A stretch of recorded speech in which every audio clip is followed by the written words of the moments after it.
أعوذ بالله من الشيطان الرجيم. بسم الله الرحمن الرحيم. رب اشرح لي صدري ويسر لي أمري واحلل عقدة من لساني يفقه قولي. رب يسر ولا تعسر وتمم بالخير. اللهم لا سهل إلا ما جعلته سهلا وأنت تجعل الحزن إذا شئت سهلا. اللهم انفعنا بما علمتنا وعلمنا ما ينفعنا وزدنا علما. آمین یا رب العالمین۔ آج ہم انشاءاللہ اللہ کے خاص فضل و کرم سے، اس کی خاص رحمت و توفیق سے سورۃ النصر کو سمجھنے کی کوشش کریں گے۔ سب سے پہلے ہم اسی کی حمد اور اسی کا شکر اور اسی کی تعریف کرتے ہیں جس نے ہمیں یہ وقت اور یہ مہلت عطا فرمائی، جس نے ہمیں یہ وسائل، یہ سہولیات، یہ ٹیکنالوجی اور بے شمار انعام و اکرام اور فضل و کرم ہمارے اوپر کیا، اور خاص کر جس نے ہمارے دلوں میں یہ ڈالا کہ ہم اس بابرکت کلام کو سمجھنے کی کوشش کریں۔ اللہ تعالیٰ سے دعا ہے کہ اس کوشش میں ہمیں استقامت نصیب فرمائے، اس کی صحیح سمجھ اللہ تعالیٰ ہمیں عطا فرمائے، اس کے ذریعے سے اللہ تعالیٰ ہمیں اپنی اور اپنے ساتھیوں کی اصلاح کرنے کی توفیق عطا فرمائے، اور دنیا کے ساتھ ساتھ اللہ ہمیں آخرت کی کامیابی اور بھلائی اور اپنا خاص فضل و کرم ہمارے شامل حال رکھے۔ آمین یا رب العالمین۔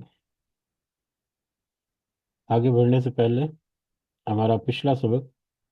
سورۃ الکافرون جو ہم نے اپنے پچھلی مجلس میں دیکھی تھی، اس کا ترجمہ دہراتے ہیں، جس میں اللہ تعالیٰ نے کہا، آپ کہہ دیجئے صلی اللہ علیہ وسلم کہ اے کافرو، نہ میں عبادت کرتا ہوں اس کی جس کی تم عبادت کرتے ہو، نہ تم عبادت کرنے والے ہو اس کی جس کی میں عبادت کرتا ہوں، اور نہ میں عبادت کروں گا اور نہ ہرگز میں عبادت کروں گا اس کی جس کی تم عبادت کرتے ہو، اور نہ تم اس کی عبادت کرنے والے ہو جس کی میں عبادت کرتا ہوں، تمہارے لیے تمہارا دین اور میرے لیے میرا دین۔ یہ سورہ مبارکہ ہم نے جو سمجھنے کی کوشش کی، گو کہ اس کو بہت ہی اختصار کے ساتھ ہم نے سمجھنے کی کوشش کی، تھوڑا سا تفصیل اس کی، لیکن اس کے باوجود اس میں ہمارے اندر ہمارے لیے بہت سارے جو پیغامات ہیں کہ کفر اور شرک سے برات کا، کہ کفر اور شرک سے برات، اس کی یاد دہانی کے لیے یہ سورہ مبارکہ رات کو سونے سے پہلے پڑھنا، اور پھر مختلف نمازوں کے دوران اس کو اہتمام کے ساتھ پڑھنا، جو سنت نبی صلی اللہ علیہ وسلم سے ثابت ہے۔ اس کے علاوہ اس کا بار بار دہرانا جو ہے، اس کا ایک مقصد یہ بھی ہو سکتا ہے، اور یقیناً یہ مقصد ہے، کہ ہماری یاد جو ہے وہ تازہ رہے، ہمارا جو یاد دہانی ہے ہمیں وہ ہوتی رہے، کہ ہمیں اس کفر اور شرک سے اپنے آپ کو بچا کر رکھنا ہے۔ اور کفر اور شرک جو ہے، اس کے بارے میں ہم نے کچھ ڈیفینیشن یا کچھ ہم نے مطلب دائرے جو ہیں وہ بھی دیکھے تھے، کہ کفر اور شرک جو ہے وہ کس کا کیا مفہوم ہے اور اس کے کیا مراد جو ہے وہ ہو سکتا ہے۔ بہرحال اللہ تعالیٰ ہمیں ایسی کسی بھی برائی سے، ایسے کسی بھی مطلب معاملے سے ہمیں محفوظ رکھے جو ہمیں دنیا میں اس طرف لے جائے جس کا ہمیں اندازہ ہی نہ ہو کہ اس کا انجام کیسا بھیانک ہوگا۔ آمین یا رب العالمین۔ آگے آج کا سبق ہمارا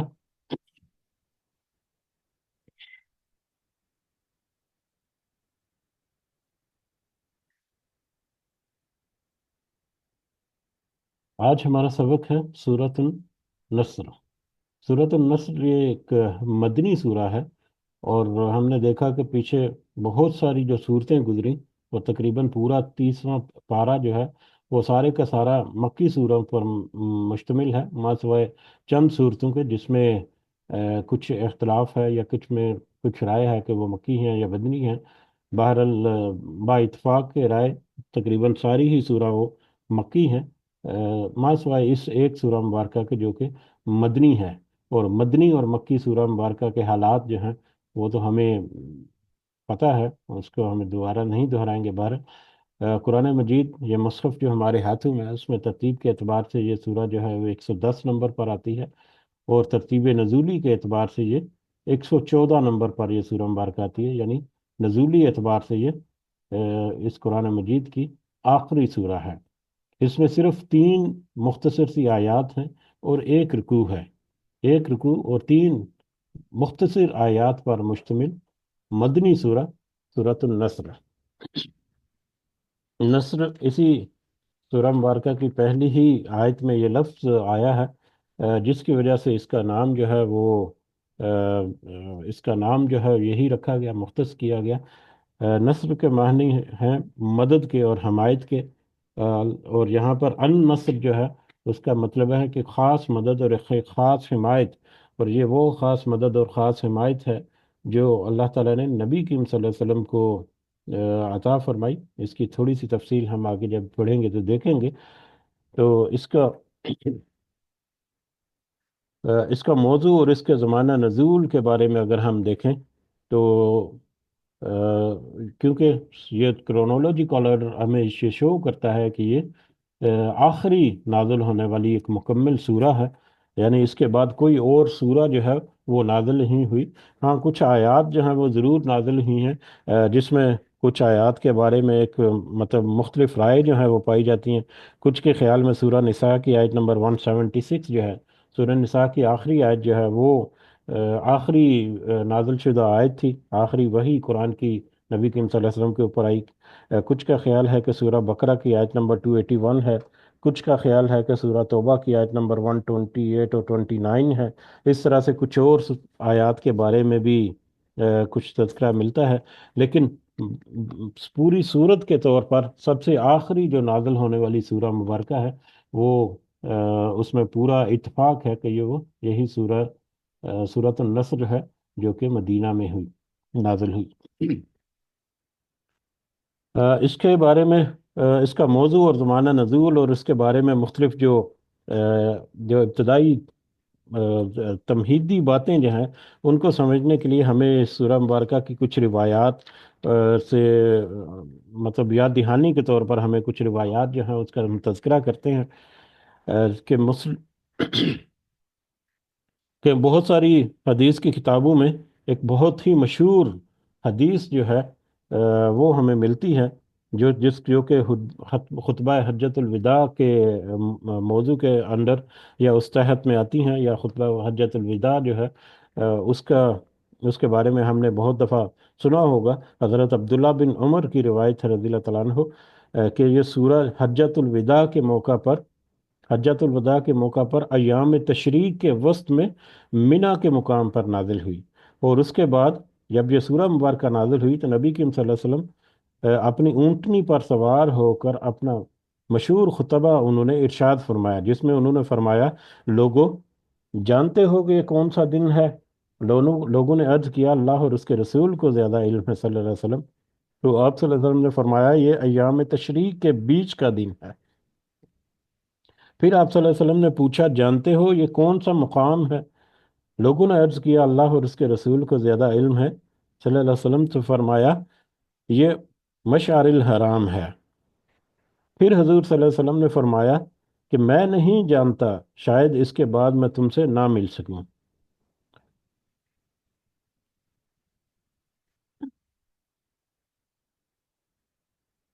میں نہیں جانتا کہ شاید میں اس کے بعد تم سے نہ مل سکوں۔ خبردار رہو، تمہارے خون اور تمہاری عزتیں ایک دوسرے پر اسی طرح حرام ہے جس طرح یہ دن اور یہ مقام حرام ہے۔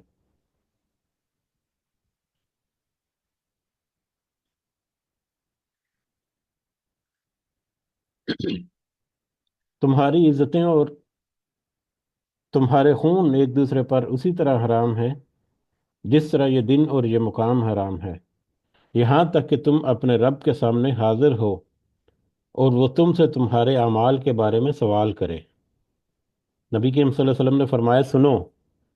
یہ بات تم میں سے قریب والا دور تک پہنچا دے۔ اس وقت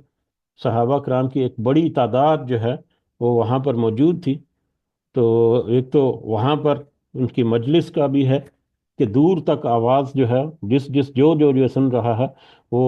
آگے تک پہنچائے۔ اور اس کے علاوہ یہ ایک پیغام یہ بھی تھا کہ جو یہاں سے یہ پیغام وصول کر رہا ہے وہ جہاں پر جائے وہاں پر نبی کریم صلی اللہ علیہ وسلم کا یہ پیغام جو ہے وہ پہنچا دیں۔ جو بھی پیغام، یہ پورا یہ وحی اور یہ نصیحت اور یہ نبی کریم صلی اللہ علیہ وسلم کا اسوہ اور ان کی احادیث اور سنت نبی صلی اللہ علیہ وسلم سارا کچھ۔ تو انہوں نے کہا کہ یہ بات تم میں سے قریب والا دور والے تک پہنچا دے۔ پھر انہوں نے کہا سنو، کیا میں نے تمہیں پہنچا دیا؟ اس پر سارے صحابہ کرام نے وہاں پر یک زبان ہو کر گواہی دی کہ آپ نے اپنا حق جو ہے وہ ادا کر دیا۔ اس کی بہت لمبی تفصیل جو ہے وہ ہمیں حدیث میں ملتی ہے۔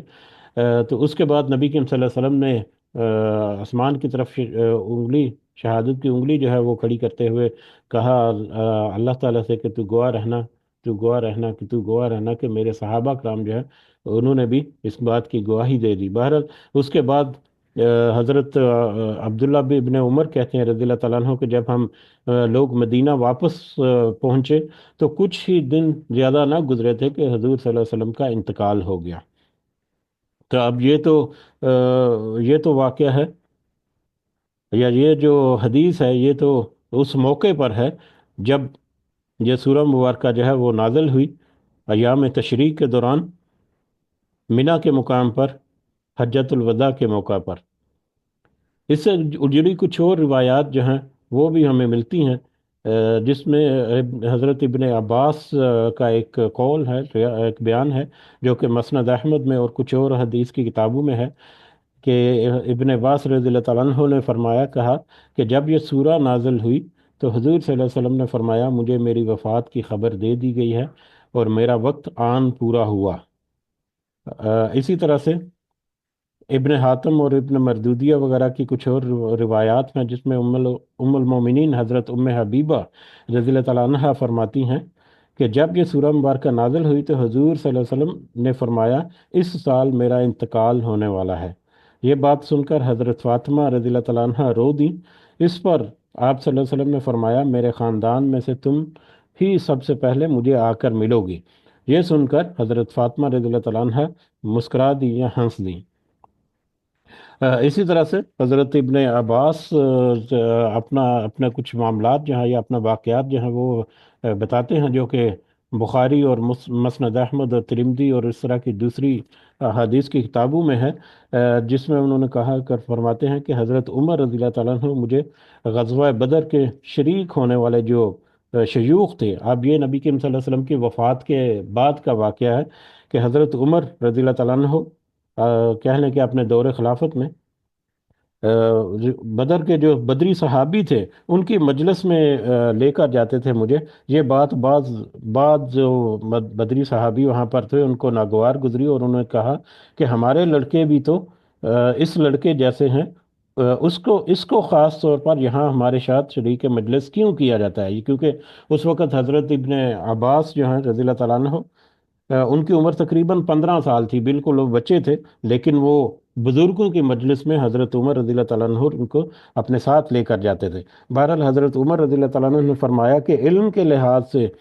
اس کا یعنی حضرت ابن عباس کا جو مقام ہے وہ آپ لوگ جانتے ہیں۔ پھر ایک روز انہوں نے شیوخ بدر کو بلایا اور مجھے بھی ان کے ساتھ بلا لیا۔ میں سمجھ گیا کہ آج مجھے دکھانے کے لیے بلایا گیا ہے کہ مجھ کو ان کی مجلس میں کیوں شریک کیا جاتا ہے۔ دوران گفتگو حضرت عمر رضی اللہ تعالیٰ عنہ نے بدری صحابیوں سے، شیوخ بدر رضی اللہ تعالیٰ عنہم سے پوچھا کہ آپ حضرات اذا جاء نصر اللہ والفتح، اسے آپ کا کیا مطلب ہے؟ تو بعض نے کہا کہ ہمیں حکم دیا گیا ہے، اس سورہ میں ہمیں حکم دیا گیا ہے کہ جب اللہ کی نصرت آئے اور ہم کو فتح نصیب ہو تو ہم اللہ کی حمد اور اس کے استغفار کریں۔ بعض نے کہا کہ اس سے مراد شہروں اور قلعوں کا فتح ہونا ہے۔ بعض جو ہے وہ اس پر خاموش رہے۔ اس کے بعد حضرت عمر نے کہا ابن عباس کیا تم بھی یہی کہتے ہو؟ تو میں نے کہا نہیں۔ انہوں نے پوچھا پھر تم کیا کہتے ہو؟ تو میں نے کہا، میں نے عرض کیا اس سے مراد رسول اللہ صلی اللہ علیہ وسلم کی اجل ہے اس میں حضور صلی اللہ علیہ وسلم کو خبر دی گئی ہے کہ جب اللہ کی نصرت آ جائے اور فتح نصیب ہو جائے تو یہ اس بات کی علامت ہے کہ آپ کا وقت آن پورا ہوا۔ اس کے بعد آپ اللہ کی حمد اور استغفار کریں۔ اس پر حضرت عمر رضی اللہ تعالیٰ عنہ نے فرمایا کہ میں بھی اس کے سوا کچھ نہیں جانتا جو تم نے کہا ہے۔ حضرت عمر نے پھر شیوخ بدر سے فرمایا کہ آپ لوگ مجھے کیسے ملامت کرتے ہیں جبکہ اس لڑکے کو اس مجلس میں شریک کرنے کی وجہ آپ نے دیکھ لی۔ ان ساری روایات سے اور ان ساری جو واقعات ہیں ان سے ہمیں اس بات کا اندازہ ہوتا ہے کہ یہ سورہ مبارکہ کا موضوع جو ہے وہ بھی ہماری سمجھ میں آتا ہے، جس کو آگے جا کر ہم مزید بھی تھوڑا سا ڈسکس کریں گے کہ یہ سورہ مبارکہ در حقیقت نبی کریم صلی اللہ علیہ وسلم کو ان کی وفات کی جو کی علامت کے طور پر یا وفات کی انفارمیشن کے طور پر اللہ تعالیٰ نے ان کو اشارتاً تذکرہ کیا، جس کو دیکھ کے اور بھانپ کے، اور اس کا تذکرہ انہوں نے مختلف جگہوں پر کیا بھی، اور مختلف روایات جو ہیں وہ بھی ہمیں ملتی ہیں۔ تو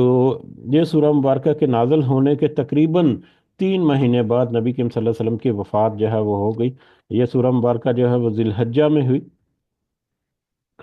میں ہوئی، اور ربیع الاول میں نبی کریم صلی اللہ علیہ وسلم کی وفات ہوئی، تو تقریباً 3 مہینے کا عرصہ جو ہے وہ بنتا ہے۔ کچھ روایات جو ہیں ان میں تو یہ 3 مہینے سے بہت کم کا وقفہ بنتا ہے، لیکن یہ جو ہم نے حضرت عبداللہ بن عمر رضی اللہ تعالیٰ عنہ کی جو روایت پڑھی، جو کہ مختلف حدیث کی کتابوں میں ملتی ہیں کہ حجۃ الوداع کے موقع پر یہ سورہ مبارکہ نازل ہوئی، تو اس اعتبار سے یہ تقریباً 3 مہینے بنتے ہیں اس سورہ مبارکہ کے نازل ہونے کے بعد نبی کریم صلی اللہ علیہ وسلم کی وفات کا جو پیریڈ ہے۔ تو اس سے ہمیں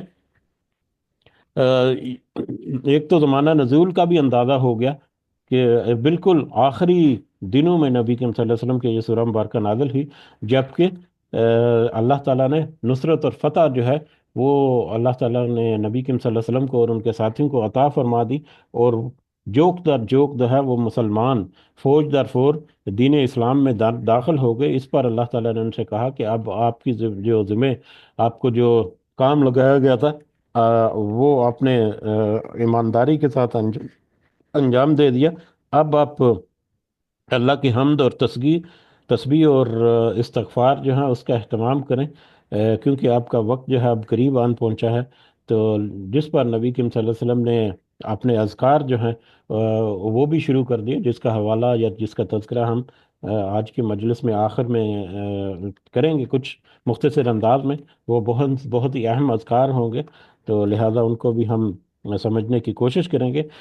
تو یہ زمانہ نزول اور موضوع اور اس کا جو اہم پوائنٹ جو ہے اس سورہ مبارکہ کے تمہید کے طور پر وہ ہم نے دیکھ لیے۔ اور یہ سورہ مبارکہ جو ہے یہ اپنا جو مفہوم ہے یا اپنی جو نصیحت ہے اس کے اعتبار سے بھی ایک تو نبی کریم صلی اللہ علیہ وسلم کے ساتھ منسوب یہ نصیحت ہے، اس کے علاوہ ہمارے لیے یہ بہت گہری اور بہت ہی حکمت بری نصیحت جو ہے وہ ہمارے سامنے بھی رکھتی ہے۔ بہرحال اس کے ساتھ ہی ہم شروع کرتے ہیں سورہ مبارکہ کو۔ اعوذ باللہ من الشیطان الرجیم، بسم اللہ الرحمن الرحیم۔ اذا جاء، جب آ جائے، نصر اللہ، نصرت اللہ کی یا مدد اللہ کی، والفتح، اور فتح، جب اللہ تعالیٰ کی مدد اور فتح آپ کو مل جائے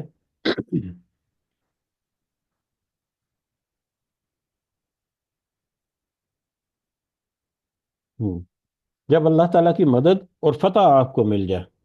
سب سے پہلے اللہ تعالیٰ نے یہاں پر کہا کہ جب آپ کو اللہ تعالیٰ کی مدد اور فتح جو ہے وہ اب مل جائے، یا اب جب کہ آپ کو اللہ تعالیٰ کی مدد اور فتح مل چکی ہے، اب یہاں پر فتح سے کیا مراد ہے؟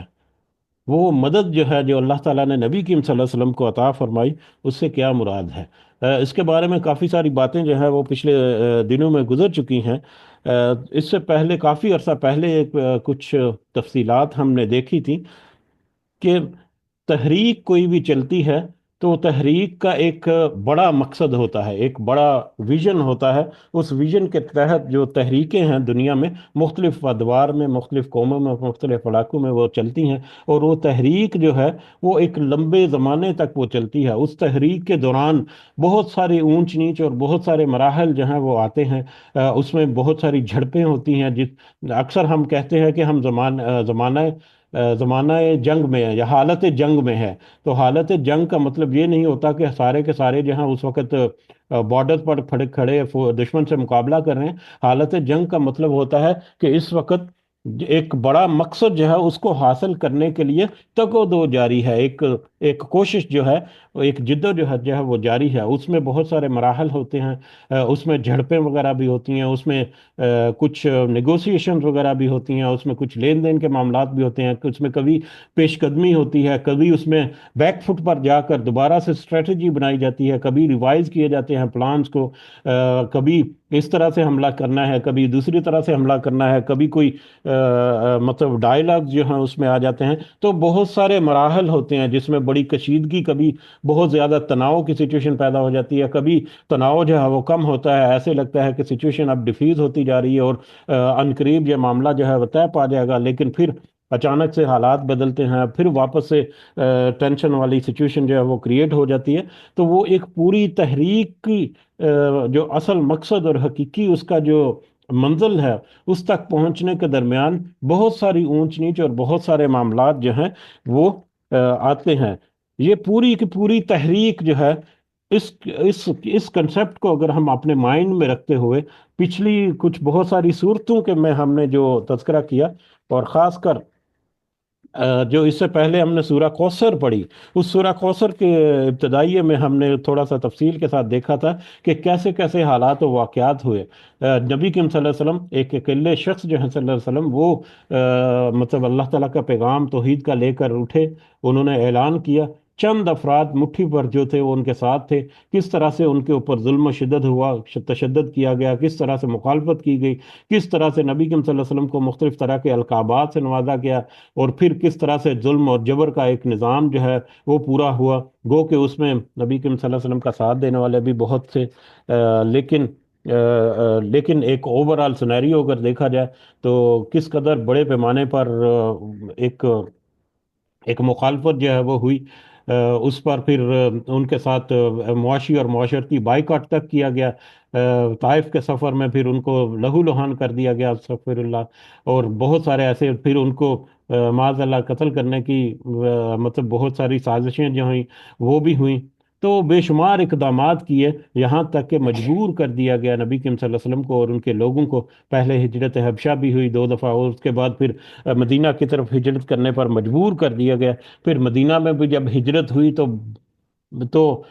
ظاہری طور پر تو حالات جو ہیں وہ بدلنے شروع ہو گئے، لیکن وہاں پر بھی بدر سے پھر سلسلہ شروع ہوا، جہاں سے مسلمانوں کی طاقت جو ہے وہ کھل کر سامنے آئی۔ احزاب میں جو پھر معاملے جو ہے وہ تھوڑے سے الٹ بھی گئے۔ پھر اس کے بعد چلتے چلتے کس طرح سے لشکر کشی ہوئی، کس قدر سے مختلف مختلف محاذوں پر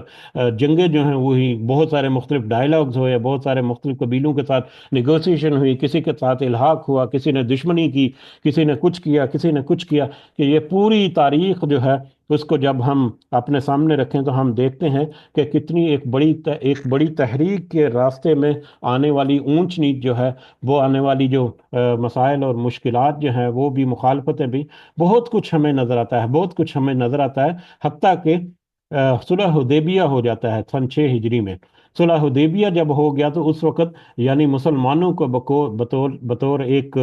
ایک مضبوط جماعت کے، ایک مضبوط گروہ کے طور پر، یا ایک مضبوط ریاست کے طور پر مسلمانوں کی طاقت جو ہے اس کو آفیشلی ڈاکومنٹڈ کر کے اس کو مان لیا جاتا ہے،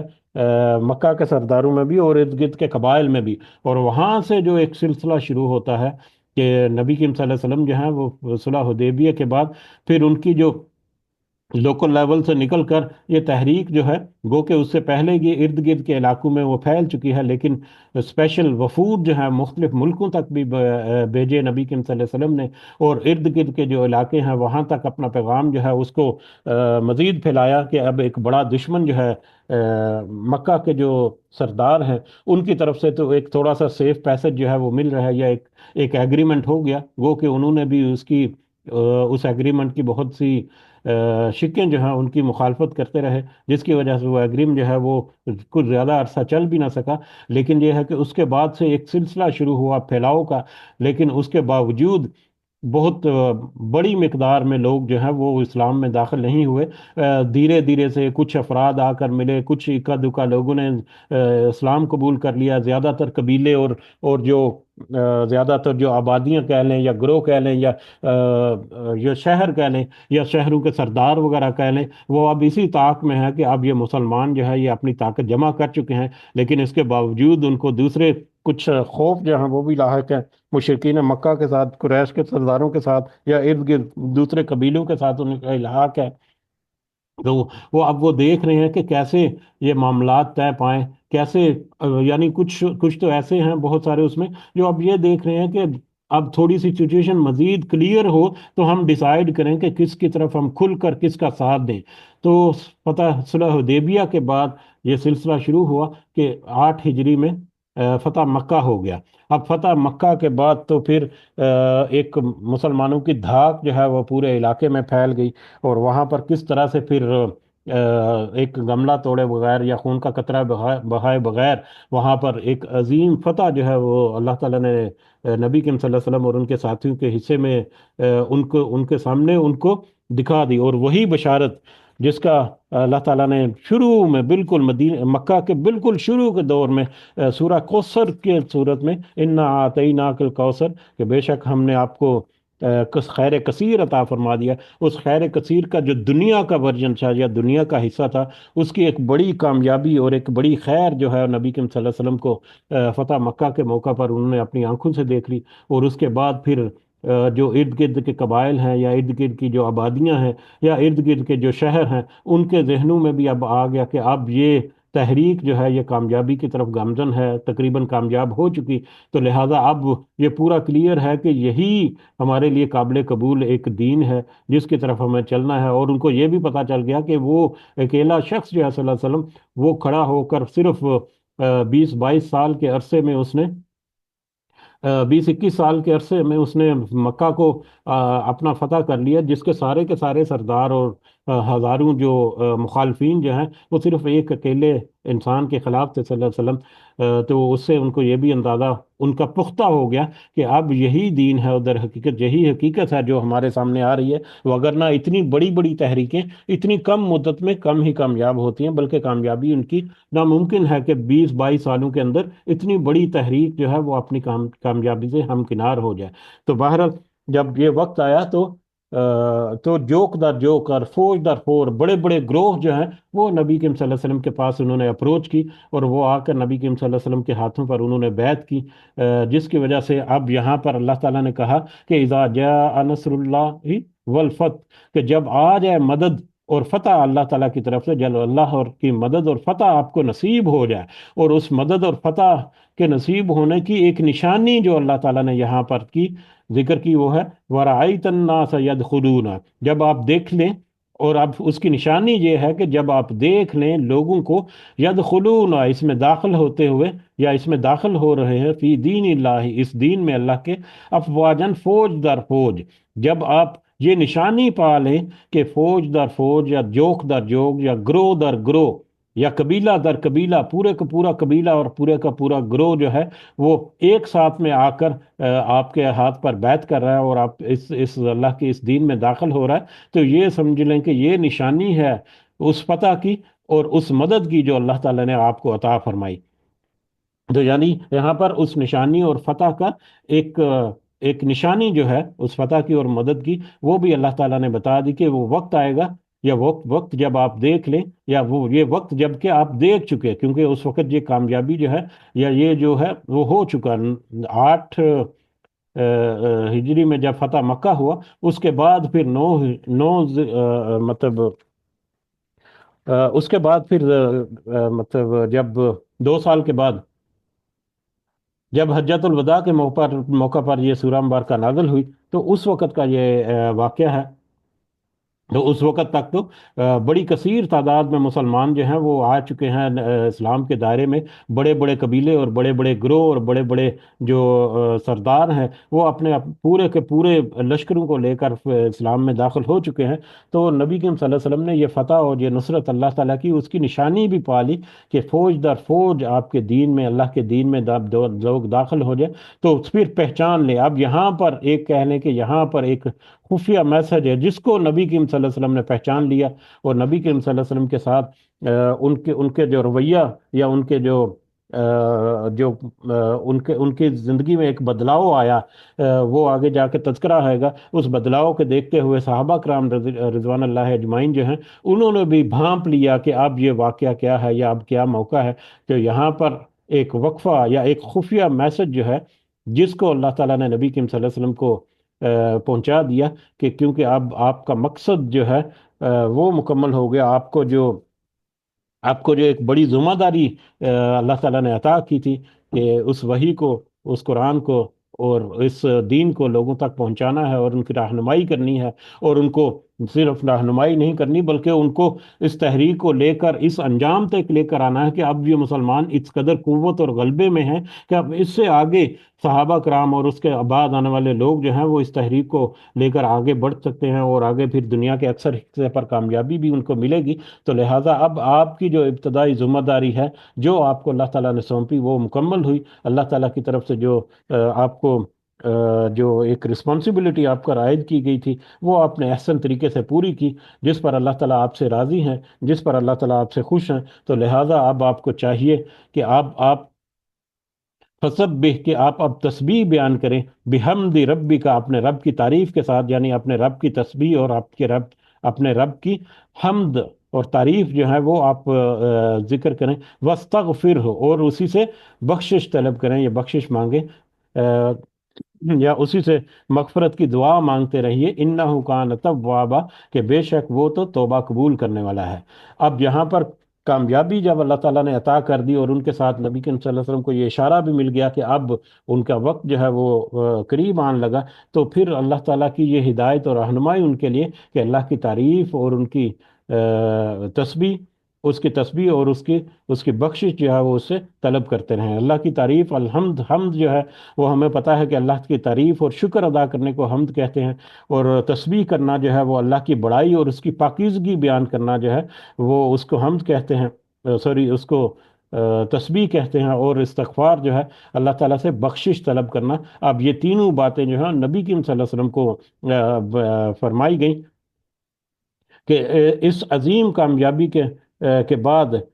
جب آپ کے دل میں کبھی کوئی یہ شائبہ بھی نہ آئے کہ اس میں آپ نے کوئی آپ کی اپنی کوئی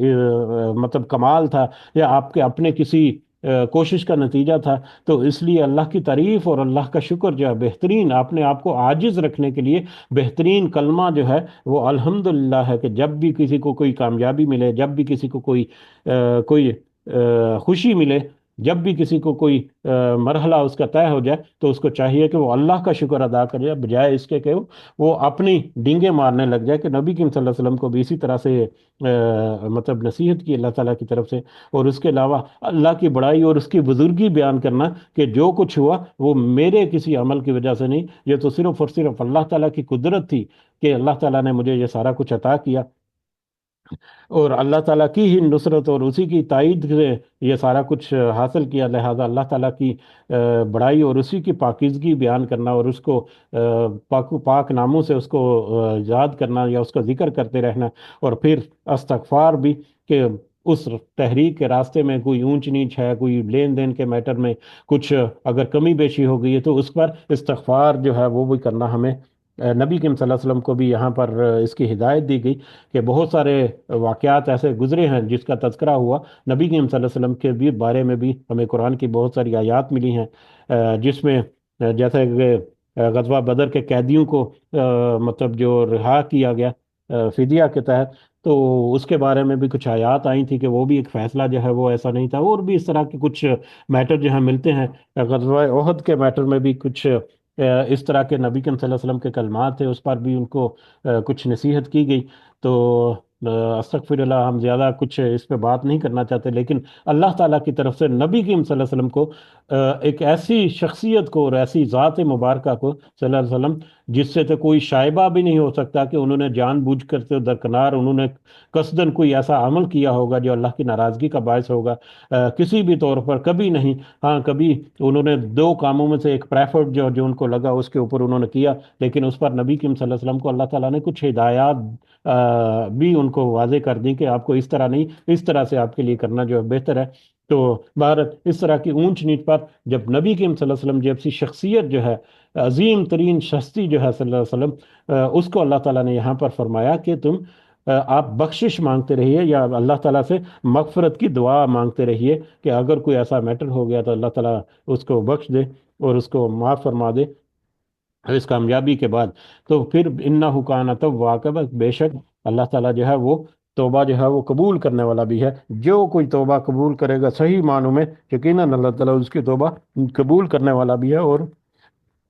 اس کی نہ صرف توبہ قبول کرنے والا ہے بلکہ اس کو توبہ کے بدلے میں اس کو مزید اجر جو ہے وہ بھی عطا کرنے والا ہے۔ اب یہاں پر جو ہمیں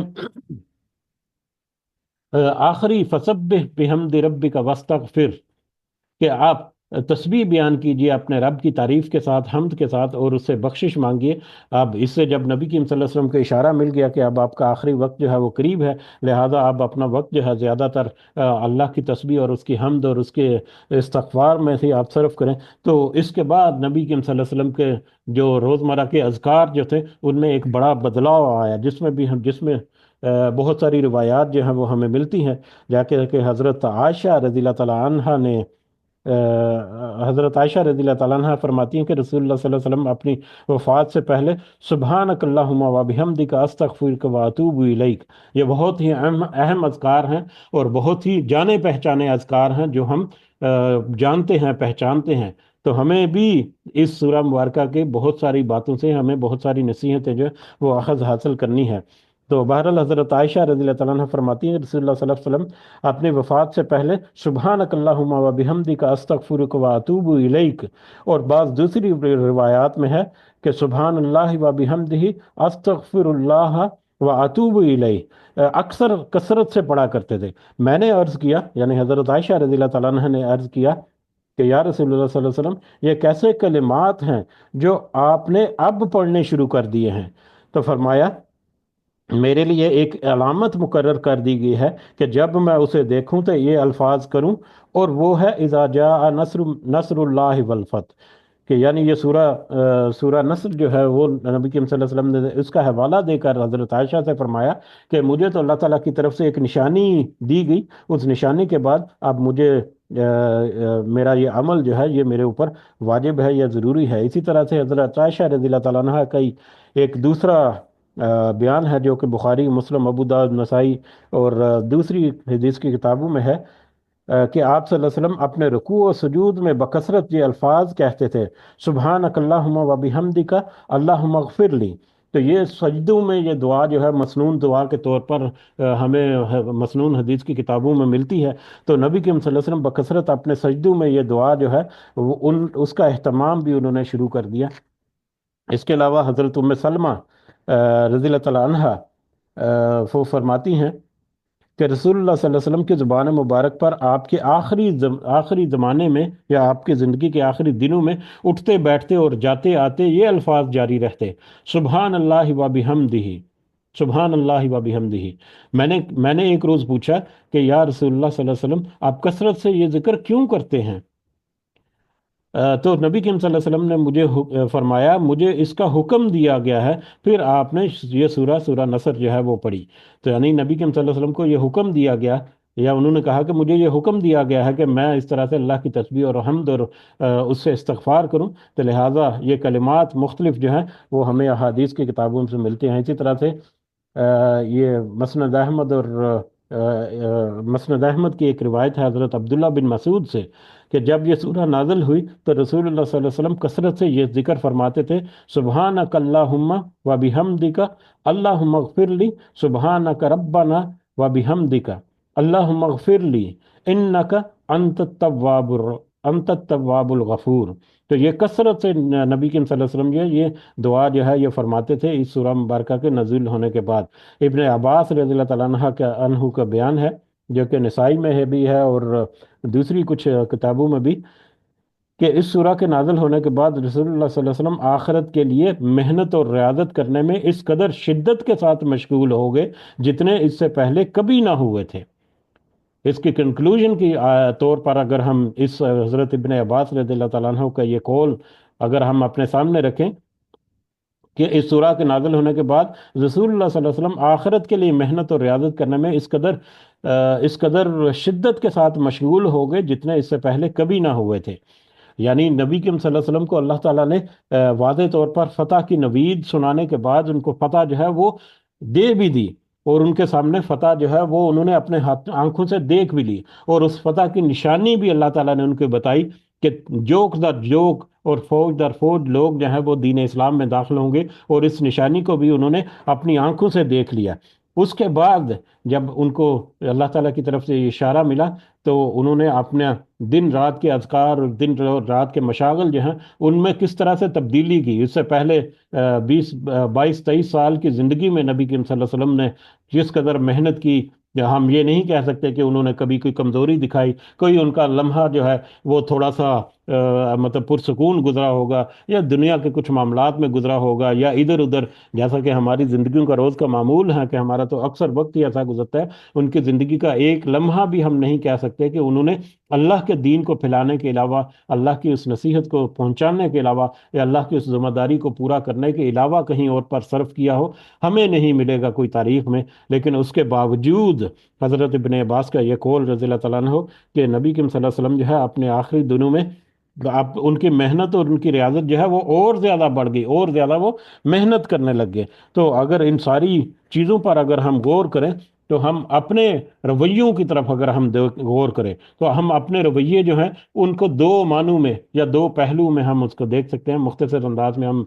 تھوڑا سا تذکرہ کریں گے اپنی نصیحت کے لیے، اس کے بعد وائنڈ اپ کریں گے آج کا سبق انشاءاللہ، کہ دو جو موٹے موٹے جو اینگلز ہیں ان کی طرف اگر ہم تھوڑا سا دیکھیں۔ ایک تو اینگل ہے کہ ہمارے جو لیڈرز ہیں، ہمارے جو پیش رو ہیں، چاہے وہ مذہبی لیڈرز ہیں، چاہے وہ دنیاوی لیڈرز ہیں۔ دنیاوی کاموں میں بھی بہت سارے کام ایسے ہیں جو کہ جائز ہیں، جن کے بارے میں یہ نہیں کہا جا سکتا کہ وہ حرام ہے۔ ایک اچھی حکومت اور اچھا نظام حکومت قائم کرنا اور اس میں انصاف کا بول بالا کرنا عین اسلام کے قوانین کے مطابق، یہ ایک بڑا اچھا مقصد ہے۔ اس میں دنیا کا کاروبار بھی ہے، اس میں دنیا کے معاشی اور معاشرتی معاملات بھی ہیں، اس میں دین بھی ہے۔ تو ایسی سارے باتیں جو برے معاملات ہیں یا گناہوں کے یا بری جو تحریکیں ہیں، گناہوں والی تحریکیں ہیں، وہ تو ایک سائڈ پہ رکھ دیں، اس کے تو ہم بات ہی نہیں کرتے۔ ہم تو بات کرتے ہیں کہ وہ تحریکیں یا وہ مقاصد جو کہ اللہ تعالیٰ نے ہمارے لیے حلال کر دیے، چاہے وہ دنیا کے متعلقہ ہیں چاہے وہ دین کے متعلقہ ہیں، تو ہمارے ایسے معاملوں میں جو ہمارے لیڈرز ہیں، چاہے وہ ہمارے روحانی پیشوا ہوں، چاہے ہمارے دیگر دنیا کے لیڈر ہمارے حکمران ہیں، حکمرانوں کے علاوہ ہمارے چھوٹے چھوٹے مقاصد کو پورا کرنے کے لیے چھوٹی چھوٹی ہماری تنظیمیں بن سکتی ہیں، چھوٹے چھوٹے ہمارے گروہ بن سکتے ہیں۔ کچھ افراد مل کر بھی ایک بندے کو آگے لگا سکتے ہیں کہ ہم اس مقصد کے لیے آگے بڑھتے ہیں یا ایسا کرتے ہیں۔ تو ایسا جب ہم دیکھیں اس پہلو سے تو اس میں بھی ہم دیکھتے ہیں کہ جب کوئی فتح یا کوئی نصرت یا کامیابی ملتی ہے تو اس کو سیلیبریٹ کیسے کیا جاتا ہے، اس کو سیلیبریٹ یا اس کو جشن منانے کے لیے مختلف طور طریقے جو ہیں وہ اپنائے جاتے ہیں، جبکہ فتح اور نصرت کو سیلیبریٹ کرنے کا تو طریقہ اللہ تعالیٰ نے نبی کریم صلی اللہ علیہ وسلم کے توسط سے آج ہمارے سامنے یہ آیت کی صورت میں ہے کہ جب آپ کو اللہ تعالیٰ کی طرف سے نصرت اور فتح اور کامیابی ملے تو آپ پھر تو چاہیے کہ اس کے اوپر اللہ کی تسبیح اور حمد اور استغفار کیا جائے۔ لیکن ہمارے معاملات جو ہیں وہ اس سے بالکل الٹ ہو جاتے ہیں۔ ہمارے لیڈر جو ہیں وہ کس طرح سے ان فتحوں کو یا ان کامیابیوں کو سیلیبریٹ کرتے ہیں، اس کے اوپر زیادہ بات نہیں کرنی، ہم سب کو اس کا اندازہ ہے۔ اس کے علاوہ اگر دوسرے اینگل سے بھی دیکھیں تو یہ سورہ مبارکہ اور اس سے جڑی ہوئی تفاصیل ہمیں زندگی ہمیں اپنی زندگی کے سفر کے بہت سارے پہلوؤں کی طرف بہت ساری رہنمائیاں کرتی ہیں، خاص طور پر کامیابی حاصل ہونے کی صورت میں عاجزی اور اللہ کی شکر گزاری اور اللہ کی تعریف اور تسبیح کرنا، یعنی یہ دعائیں جو ہیں یہ استغفار اور مطلب اللہ کی تمجید، اللہ کی تسبیح اور اس کا شکر ادا کرنا جو ہے، یہ صرف مشکل سے نکلنے کے لیے نہیں ہے کہ کوئی بندہ جب مشکل میں گرفتار ہو گیا تو اللہ سے وہ اللہ کی تسبیح کرے اور اس سے تعریف کرے اور دعائیں کرے اور استغفار کرے تاکہ وہ مشکل سے نکل جائے، بلکہ مشکل کے بعد آسانی ملنے پر بھی اس طرح کی دعائیں اور اس طرح کے اعمال جو ہے وہ ہمارے لیے سورہ مبارکہ سے ملتے ہیں۔ لیکن اگر ہم اپنے اپنے ذاتی اور نجی معاملات میں، اپنے خاندانی معاملات میں یا اپنے فیملی معاملات میں دیکھیں تو ہمارے عمل جو ہیں وہ اس سے انتہائی مختلف ہیں۔ تو جبکہ اس کے برعکس جو ہے یہ سورہ مبارکہ تو ہمیں دراصل ہمیں غرور، تکبر اور اپنی کوشش پر فخر کرنے، اوور کانفیڈنٹ ہونے اور اس طرح کے دیگر جو ذہنی پیداوار جو ہیں ان سے ہمیں بچانے کی طرف ہمیں راغب کرتی ہے۔ غالباً یہی وجہ ہے کہ اسلام میں جو خوشی کے تہوار جو منائے جاتے ہیں وہ سارے کے سارے ان میں اللہ کے اذکار شامل ہیں۔ عیدین کے موقع جو ہیں وہ مسلمانوں کے لیے خوشی کے مواقع ہیں، لیکن اس میں بھی اللہ تعالیٰ کی عبادات جو ہیں وہی اس کو سیلیبریٹ کرنے کا سب سے بنیادی اور سب سے اہم رکن ہے۔ اسی طرح سے خوشی کے اور بہت سارے مواقع جو اللہ تعالیٰ ہمیں عطا فرماتا ہے اس میں بھی مطلب مذہبی معاملات جو اللہ تعالیٰ کی تعریف اور اللہ تعالیٰ کی عبادات جو ہیں اس میں شامل ہیں۔ اسی طرح سے ہمارا اکثر جو رویہ ہے وہ اس سورہ مبارکہ کے سبق سے انتہائی مختلف ہوتا ہے۔ کسی کو کوئی اچھی جاب ملتی ہے، کوئی کاروبار میں کوئی کامیابی ملتی ہے، یہ تو ہم ان چیزوں کی باتیں کر رہی ہیں جو حلال طور پر اللہ تعالیٰ ہمیں عطا فرماتا ہے، لیکن ہم ان کو سیلیبریٹ کس طرح کرتے ہیں اس کی بہت ساری مثالیں ہماری روزمرہ کی زندگی میں بھری پڑی ہیں کہ سالانہ امتحان میں بچے کامیاب ہو گئے تو اس کی خوشی میں کیسے کیک کاٹے جا رہے ہیں اور کیسے لوگوں کو بلا کر سیلیبریٹ بھی کیا جاتا ہے۔ کوئی بچہ پیدا ہوا ہے، اللہ تعالیٰ نے ایک بڑی خوشی عطا کی تو اس کے اوپر کس طرح سے رسم و رواج جو ہیں وہ آ جاتے ہیں۔ بچے جوان ہونے پر ان کی ذمہ داریوں سے سبک دوش جب ہوا جاتا ہے تو یہ بھی اللہ تعالیٰ کی طرف سے ایک انسان، یہ حلال اور ایک جائز کام ہے کہ آپ اپنے بچوں کی اچھی پرورش کر کے ان کو اچھی جگہ پر ان کو سیٹل کریں اور اچھی جگہ پر ان کی شادیاں وغیرہ سارا کچھ بھی، یہ بھی اللہ تعالیٰ کی طرف سے ایک ذمہ داری ہے۔ اور اس سے سبکدوش ہونے کے نتیجے میں ہم لوگ کیا کرتے ہیں؟ شادی بیاہوں کے فنکشن پہ دیکھ لیں، دیگر معاملات میں دیکھ لیں، ہمارے کیا رویے ہیں، ہمارے کیا مطلب معاملات ہیں، بالکل الٹ، انتہائی اپوزٹ جو ہمیں جبکہ اللہ تعالیٰ نے تو ایسی چیزوں اور ایسی کامیابیوں اور ایسی خوشیوں کے اوپر سیلیبریٹ کرنے کے طریقے جو ہیں وہ ہمیں عطا فرمایا ہے۔ شادی بیاہ کے فنکشن میں دیکھ لیں کہ جو سنت طریقہ ہے کہ صرف نکاح ہے اور اس کے بعد ولیمہ ہے اور صرف وہ مٹھائی جو ہے لڑکے کی طرف سے تقسیم کرنا جو ہے وہ ہے نکاح کے موقع پر، لیکن ہمارے ہاں یہ تینوں چیزیں جو ہیں وہ بالکل سیکنڈری ہیں۔ بالکل نکاح کیا ہے، نکاح کے اوپر کئی دفعہ نکاح اگر الگ سے کر دیا گیا کسی کو پتہ ہی نہیں، ہاں نکاح جو ہے وہ ایسا ہی ہونا چاہیے، لیکن صرف ایک جو اللہ تعالیٰ کی طرف سے ہے یا نبی کریم صلی اللہ علیہ وسلم کی سنت سے ثابت ہے یا حدیث سے کہ ولیمہ کیا جائے جو لڑکے کی طرف سے ہوتا ہے، لیکن یہاں پر تو بارات اور مہندی اور پتہ نہیں کیا کیا اول پول ہوتا ہے، ہم سب اس کو خوب اچھی طرح سے جانتے ہیں۔ تو بجائے ہم کہ اللہ کا شکر ادا کریں، اب یہاں پر کسی طور بھی کمپیئر نہیں کیا جا سکتا کہ وہ نصرت اور وہ فتح جو اللہ تعالیٰ نے نبی کریم صلی اللہ علیہ وسلم کو یا امت محمدی کو اس وقت عطا فرمائی، اس سے تو کسی طور پر بھی ہم کمپیئر کر ہی نہیں سکتے، لیکن یہاں پر ہم اپنے رویوں کو تذکرہ کر رہے ہیں سبق نصیحت حاصل کرنے کے لیے کہ ہم اپنے لیول پر، ہمیں اللہ تعالیٰ نے جو استطاعت دی، ہمیں اللہ تعالیٰ نے انفرادی طور پر یا ہمیں اجتماعی طور پر ہمیں اللہ تعالیٰ نے جو طاقت اور قدرت عطا کی، ہمیں اللہ تعالیٰ نے جو مدد عطا کی، مختلف ہمیں اپنے امور کو انجام دینے کے لیے اس مدد کے نتیجے میں اللہ تعالیٰ کی اس خاص مدد اور رہنمائی کے نتیجے میں اللہ تعالیٰ نے ہمیں جب خوشیاں عطا کی، ہمیں کامیابیاں عطا کی، تو ہم اس کو کس طرح سے سیلیبریٹ کرتے ہیں، فخر اور غرور بھی ہمارے اندر، تکبر بھی آ جاتا ہے کہ کتنی محنت کی اور کتنا یہ کیا اور کتنا وہ کیا۔ اس کے بدلے اس کی بجائے ہمیں اللہ کے شکر کی طرف توجہ دینی چاہیے کہ روزانہ کی بنیاد پر اللہ تعالیٰ ہمیں بے مثال اور بے شمار کامیابیاں جو ہے وہ ہمیں عطا فرماتا رہتا ہے، جو ہمیں اس کے اوپر شکر اور اس کے اوپر اللہ کی طرف وہ منسوب کرتے ہوئے اس سے پھر استغفار بھی کرتا رہنا چاہیے. تو یعنی یہ اللہ کی تسبیح اور اس کی حمد اور اس کا استغفار کرنا جو ہے، یہ صرف اپنے آپ کو مشکلوں سے نکالنے کے لیے نہیں، بلکہ اللہ تعالیٰ کی طرف سے مشکلیں دور ہو جانے کے بعد جب آسانیاں نصیب ہوں، جب اللہ تعالیٰ کی مدد کے بعد کامیابیاں ملیں، تو اس پر بھی یہی تینوں کام ہمیں انجام دینے ہیں. یہی تینوں رویے ہیں جو ہمیں دینے ہیں، جو کہ نبی کریم صلی اللہ علیہ وسلم کی سنت مبارکہ سے بھی ہمارے سامنے ہے. اس سورہ مبارکہ کے کنٹیکٹ میں آج ہم نے یہ بھی دیکھا کہ کس قدر اہم ہے ہمارا کہ ہم کامیابی کو کس طرح سے سیلیبریٹ کریں. گو کہ ایک بہت بڑی کامیابی جو اللہ تعالیٰ نے نبی کریم صلی اللہ علیہ وسلم کو عطا کی، اس کے ساتھ دوبارہ سے تذکرہ کرتے ہیں کہ کمپیئر نہیں کیا جا سکتا، لیکن ہم اپنے معاملات میں ضرور اپنی اصلاح جو ہے وہ کر سکتے ہیں. اور ہمارے لیڈر جو ہیں ان کو بھی اس سے لینی چاہیے، سبق حاصل کرنا چاہیے کہ ان کو بھی اگر کوئی انٹرنیشنل سطح پر یا دوسرے لیول پر کوئی کامیابی ملتی ہے تو ان کو بھی صبر اور شکر جو ہے، شکر اللہ کا ادا کرتے ہوئے استغفار کرنا چاہیے، بجائے اس کے کہ وہ غرور اور تکبر کریں کہ ہماری پالیسی ایسی تھی اور ہماری اسٹریٹجی ایسی ہو گئی جس کے نتیجے میں جو سارا کچھ جو ہے وہ ملا. تو اللہ تعالیٰ سے دعا ہے کہ اللہ تعالیٰ ہمیں اس سورہ مبارکہ میں چھپے ہوئے بہت سارے اہم نصیحتیں جو ہمارے لیے آج ہمارے سامنے یہ آیت جو ہے ہمیں بتاتی ہے، کچھ اس کے اوپر سے انکور کرتی ہے، اور اس کو جب زیادہ کھوج لگائیں تو اس میں سے بے شمار ہمیں باتیں ایسی نکلیں گی. اللہ تعالیٰ سے دعا ہے کہ ان کو ہمیں سمجھ کر، پہچان کر، اس کے مطابق ہمیں اپنے رویوں میں اصلاح کرنے کی اللہ تعالیٰ ہمیں توفیق عطا فرمائے. آمین یا رب العالمین. وما علینا الا البلاغ المبین.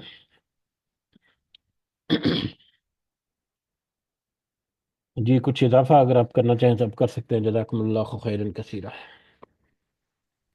جی السلام علیکم. وعلیکم السلام ورحمۃ اللہ. جی بھائی، آج تھوڑے سا جو آج کا ٹاپک ہے اس پہ تھوڑی سی بات کروں گی. یہ جو سلسلہ آپ کہہ رہے ہو شادیوں پہ، یہ تو مطلب بڑھتا ہی جا رہا ہے، کم نہیں ہو رہا. برائڈل شاور اور اس کے نام پہ، اور وہ بچیاں کر رہی ہیں جو کسی نہ کسی طور پہ قرآن سے ساتھ جڑی ہوئی ہیں، باقاعدہ سے آن لائن کلاسز لے رہی ہیں، ایوری تھنگ کر رہی ہیں. لیکن جب ان سے کہا جائے تو بولتی ہیں کہ نہیں، مذہب علیحدہ چیز ہے اور یہ زندگی کے جو ہماری لائف ہے، معاشرتی لائف، یہ ڈیفرینٹ ہے. تو ہمارا حق ہے کہ یہ رسم رواج کا نا، تو وہ یہ جواب دیتی ہیں بچیاں جو ہے نا آج کل کی، جو اور بہت پڑھی لکھی. یہ نہیں کہ ان کو قرآن کا علم نہیں ہے، ہر وقت ان کا کوئی نہ کوئی رابطہ رہتا ہے اور اچھی اچھی جگہ سے وہ کر رہی ہیں. تو بس یہ مینٹیلٹی بس چینج ہو رہی ہے کہ آئی ڈونٹ نو کہ کیسے ان کو روکا جائے. تو اور اس کے علاوہ میں آپ کو مبارکباد دینا چاہ رہی تھی ماشاء اللہ سے، جو آپ نے شروع کیا 4 سال پہلے سارا اللہ تعالیٰ کا کلام پہنچانے کا، الحمدللہ اختتام کی طرف جا رہا ہے. تو ماشاء اللہ سے آپ کو اور بہت زیادہ آپ کا شکریہ، جزاک اللہ خیر فار ایوری تھنگ. آپ کی بہت زیادہ محنت، آپ کی کمٹمنٹ ایوری تھنگ کے لیے. مطلب یہ صرف آپ کی ہی محنت ہے کہ آپ نے ہم کو جوڑا، ورنہ ہم لوگ تو اپنے طور پہ بس اپنا ہم نے حساب کتاب زیادہ دیکھا. تو لیکن آپ کا ہی ہے ماشاء اللہ سے، آپ کو ثابت قدم رہے آپ بالکل. تو شروع میں مجھے لگا کہ شاید کیونکہ رمضان کے علاوہ اگر ہم لوگ کریں تو سلسلہ بیچ میں رہ جاتا تھا، کہ بیچ میں رمضان آ گیا، پھر سلسلہ ختم ہوا، پھر وہیں پہ رہ گیا. تو شروع میں مجھے یہی لگا کہ پتہ نہیں، لیکن جب ماشاءاللہ چلتا رہا تو آج تک مطلب کمپلیٹ ہونے کے قریب ہے ماشاءاللہ سے نا. تو آپ کی بہت زیادہ اس میں ہے آپ کا، اور ماشاءاللہ سے فل انرجی کے ساتھ پہلے لیسن سے لے کے اب تک ذرا بھی نہیں لگا کہ آپ نے مطلب کوئی اس میں کیا ہے کہ کسی وجہ کو بنا کے کہ آپ کو مطلب کئی دفعہ بندہ نہیں بھی صحیح ہوتا ہے، انرجی ڈاؤن ہوتی ہے کوئی،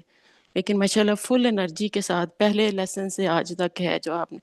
مطلب ایک دن بھی نہیں لگا ہمیں کہ آپ نے بالکل ایسے ہی مطلب چھوڑ دیا ہوا ہے، اس کے ساتھ انصاف نہیں کیا. تو آپ کو بہت زیادہ مبارک ہو اس چیز کی. اور میں نے بہت کچھ سیکھا ماشاءاللہ آپ سے، اور اسپیشلی والدین کے لیے جب دعا کرتے ہیں تو وہ بھی میں بہت زیادہ اب کرتی ہوں. اور بھی بہت ساری چیزیں میری زندگی میں شامل ہوئی ہیں. جیسے آپ کرتے ہو کہ مدد کرنی چاہیے کسی کی، اور یقین کریں کافی ساری چیزیں میں نے مطلب آپ سے سیکھی اور کر رہی ہوں. تو آپ کے لیے بہت ساری دعائیں، وہ آپ کی فیملی کے لیے، آپ کے پیرنٹس کے لیے بہت زیادہ اللہ تعالیٰ آپ کو جزا دے، اور دنیا میں ہر جگہ، آخرت کے لیے بھی ایوری تھنگ. اور دوسرا اس کے علاوہ آپ پوچھ رہے تھے تو پھر آپ دیکھ لیں آپ کو کیسا ایزی لگتا ہے کہ بیچ میں ایک مہینہ رمضان کا گیپ آ جائے گا، اس وقت اب یا تو حدیث کا کمپلیٹ کروا دیں، اور اس کے بعد شروع کروا دیں کچھ، یا پھر جیسے آپ کو ایزی لگے، تو وہ باقی سب سے پوچھ کے، لیکن سلسلہ ختم مت کیجیے گا، کچھ نہ کچھ آپ جو ہے اس کا رکھیے گا سلسلہ. تو اس کے لیے اور بہت شکریہ، بہت سی دعائیں آپ کے لیے. جزاک اللہ خیر سسٹر، آپ یہ جذبات کا اور آپ کے کمنٹس کا بہت بہت شکریہ. آپ یقین مانیں کہ یہ میری کچھ بھی کاوش نہیں ہے، بلکہ میں اکثر سوچتا ہوں کہ مجھے خود یقین نہیں آتا کہ اللہ تعالیٰ نے کیسے مجھے مطلب اس تحریک میں شامل کیا. شفیق صاحب نے میرا ساتھ دیا، اور بھی ایک دو لوگ تھے جو کہ اپنی وقتی مصروفیت کی وجہ سے کبھی شامل ہوتے ہیں کبھی نہیں. لیکن یہ صرف اور صرف اللہ تعالیٰ کا احسان ہے، صرف اللہ تعالیٰ کی ایک رحمت ہے کہ اس نے اس راستے پر ڈالے رکھا. اور اس کے بعد پھر آپ لوگ جو ہیں کہ جب بھی آپ کے لیے ممکن ہو آپ نے میرا ساتھ نہیں چھوڑا. بلکہ آپ یقین کریں کئی دفعہ مجھے لگا کہ جیسے مطلب کچھ بیماری کی وجہ سے 2 3 مہینے کی چھٹی ہو گئی یا کبھی ایک ہفتے کی چھٹی کرنی پڑی، تو مجھے لگا کہ ہو سکتا ہے کہ یہ سلسلہ کہیں ٹوٹ نہ جائے. میں اپنی وائف سے اکثر کہتا تھا کہ ایسا نہ ہو کہ میرے جو اصحاب ہیں وہی مجھ سے جدا ہو جائیں، تو مجھے تو یہ واپس کرنا چاہیے. اور آپ لوگوں کا ساتھ جو ہے وہ در حقیقت اللہ کی رحمت اور اللہ کے کرم کے بعد آپ لوگوں کا ساتھ جو ہے وہ ایک بنیادی وجہ تھی اس پورے سفر کو یہاں تک پہنچانے میں. تو یقیناً آپ سب کی شمولیت جو ہے وہ ایک بنیاد فراہم کرتی ہے ہمارے اس مقصد کو. اور باقی دیگر معاملات میں صرف اور صرف اللہ کی تعریف اور اللہ کی حمد اور اللہ کی تسبیح ہے، اور پھر اللہ تعالیٰ سے استغفار بھی ہے کہ اللہ تعالیٰ ہمیں ریاکاری سے محفوظ رکھے، اللہ تعالیٰ ہمیں کسی دکھاوے سے محفوظ رکھے، اور اللہ تعالیٰ ہماری نیتوں کو خالص کرے. آمین. جی آمین. جی جی شفیق. السلام علیکم ورحمۃ اللہ. وعلیکم السلام ورحمۃ اللہ وبرکاتہ. میری طرف سے سب گروپ والوں کو بہت بہت سلام اور جزاک اللہ خیر. آپ کا جناب اللہ آپ زندگی اس کام میں یعنی کہ کنٹینیو اللہ سبحانہ رکھا آپ کو. تو ہر کامیابی کے پیچھے کسی کا ہاتھ ہوتا ہے، ٹھیک ہے. تو ہاتھ کا مطلب ہے بھی نہیں کہ اب دیکھ رہے ہیں جناب والا، میں اس میں مذاق کرنے کا کوئی موڈ نہیں ہے الحمدللہ رب العالمین. تو یہ جو نئے سالے عورتیں ہوتی ہیں وہی آپ مینی کے گھر بار کو اپنے بندے کو بھی جناب والا بتاتی رہتی ہیں. تو سیدھی بات ہے کہ مینی کے آپ کے پیچھے آپ کی نئے سال بیوی کا ہاتھ تھا کہ اس نے آپ کو پش کیا اور پھر ہم سے ملے. تو جناب اللہ نے یہ سلسلہ کیا کہ دیکھیں جس کا حق ہے اس کو دینا چاہیے، ٹھیک ہے. تو اللہ جزائے خیر دے ہماری بیویوں کو. ہمیں بھی کہ یہ لوگ کہتی رہتی ہیں ایسے نہیں ایسے نہیں ایسے نہیں ایسے نہیں. تو ایسے ہی ہم نیک سالے جو عورتیں ہوتی ہیں وہ پورے معاشرے کے لیے، پورے اپنے کنبے کے لیے ایک ایسا کہ ستون ہوتی ہیں کہ اس اگر عورت گھر کی نیک سالہ ہو تو اس کی اولاد بھی انشاءاللہ نیک سالہ ہی ہوتی انشاءاللہ. تو اللہ تعالی ہمیں ہماری بچیوں کو ہمارے گھروں کو نیک سالہ مردوں عورتوں سے ہمیں نوازے انشاءاللہ. تو یہ سلسلہ جو ہے انشاءاللہ جمعے کو کمپلیٹ ہو رہا ہے. تو ہم چاہتے ہیں کہ یہ چیز جو ہے اگر ہو سکتا ہے تو یہ کنٹینیو رہے. تو بے شک ہم سب گناہ گار بندے ہیں، کبھی آتے تھے کبھی نہیں آتے تھے، کبھی کیسے کبھی کیا. بہرحال انما الاعمال بالنیات انشاءاللہ. تو اللہ تعالیٰ ہر ایک کو اس کی نیت پر عظیم دنیا میں بھی اور آخرت میں بھی اجر دے. وجزاک اللہ خیر وبارک اللہ فیک. السلام علیکم ورحمۃ اللہ وبرکاتہ. وعلیکم السلام ورحمۃ اللہ وبرکاتہ. آمین یا رب العالمین. جزاک اللہ شفیق صاحب. یقیناً یہ ملی جلی باتیں ہوتی ہیں سب کی، کوئی ایک دوسرے کو سپورٹ کرتا ہے، اور اس میں کوئی دوسری رائے نہیں کہ ہم جو جہاں پر 3 4 ساتھی ہیں ان کی جو بیگمات ہیں در حقیقت وہی ہیں جو ہمیں پش کرنے والی ہیں اس کے پیچھے. اور اگر دیگر اسباب کو بھی ہم دیکھیں تو بہت ساری ایسی چیزیں، ایک دو دفعہ تذکرہ کیا تھا کہ ہم اگر اپنے ان اسباب کو گننا شروع کریں کہ کون کون سے اسباب ہیں جس کی وجہ سے آج ہم اس قابل ہوئے ہیں، تو ہم اس کو گن نہیں سکتے. آپ نے ایک پہلو کا تذکرہ کیا ہمارے والدین ہیں جنہوں نے ہمارے لیے محنت کی، ہمارے اساتذہ ہیں جنہوں نے ہمارے لیے بہت سی محنت کی، جنہوں نے پڑھایا لکھایا۔ میرے چچا ابھی ریسنٹلی ان کی ڈیتھ ہوئی ہے، اللہ تعالیٰ ان کو غریق رحمت کرے۔ انہوں نے مجھے ABC پڑھنا سکھائی، میں ان کو کیسے بھول سکتا ہوں۔ مطلب ہمارے علماء ہیں جنہوں نے بڑی بڑی لمبی لمبی تفاسیر اور بڑی بڑی تحریریں لکھی، جن کی مدد سے ہم سبق حاصل کرتے ہیں اور رہنمائی حاصل کرتے ہیں۔ یہ کتابیں ہمارے سامنے فری PDF فارم میں، پرنٹنگ ہے فارم میں، ان کے پیچھے کتنے لوگ میں ان کی محنت شامل ہے ان کا تو ہم احاطہ نہیں کر سکتے۔ اور پھر ان لوگوں کے اساتذہ اور ان کے پھر والدین اور ان کے سارے، اور پھر یہ سلسلہ جو ہے کس طرح سے نبی کریم صلی اللہ علیہ وسلم تک جا کر رکتا ہے، ہم تو اس کو کاؤنٹ نہیں کر سکتے کہ کتنا۔ اسی لیے میں کہتا ہوں کہ ہم جب بھی ہم تعریف کریں اور اللہ کا شکر ادا کریں، تو ہم اپنی دعا میں ان دیکھنے والے ان ظاہری اسباب کو بھی جو ہمارے سامنے سامنے نظر آتے ہیں، اور ان چھپے ہوئے اسباب کو بھی جن کو ہم کاؤنٹ بھی نہیں کر سکتے، جن کو ہم دیکھ بھی نہیں سکتے، ان کو بھی ضرور اپنی دعاؤں میں ہم یاد رکھیں۔ یقیناً ہم دعاؤں میں یاد رکھیں یا نہ رکھیں، وہ اپنا اجر تو اللہ تعالیٰ سے لے رہے ہیں، نو ڈاؤٹ، لیکن ہم ان کی دعاؤں کو یاد رکھیں، ان کے اجر میں اللہ تعالیٰ ہمیں اضافے کا بھی باعث بنائے۔ تو بہت سارے پیچھے راز ہیں اللہ تعالیٰ کے، جو جب قیامت کے دن اللہ تعالیٰ کہتے ہیں کہ جب بھید کھول دیے جائیں گے، تو اللہ تعالیٰ ہمارے بھیدوں کو جب کھولے، تو اللہ تعالیٰ سے یہ دعا ہے کہ ہمارے بھید جو ہے وہ اچھے انداز میں کھول لے اللہ تعالیٰ، آمین۔ بہرحال سب کی محنت اور سب کی مشقت اس میں شامل ہے، اور اللہ تعالیٰ کا فضل و کرم اس کے بغیر تو ہم سب کو پتہ ہے کہ کچھ بھی ممکن نہیں ہے۔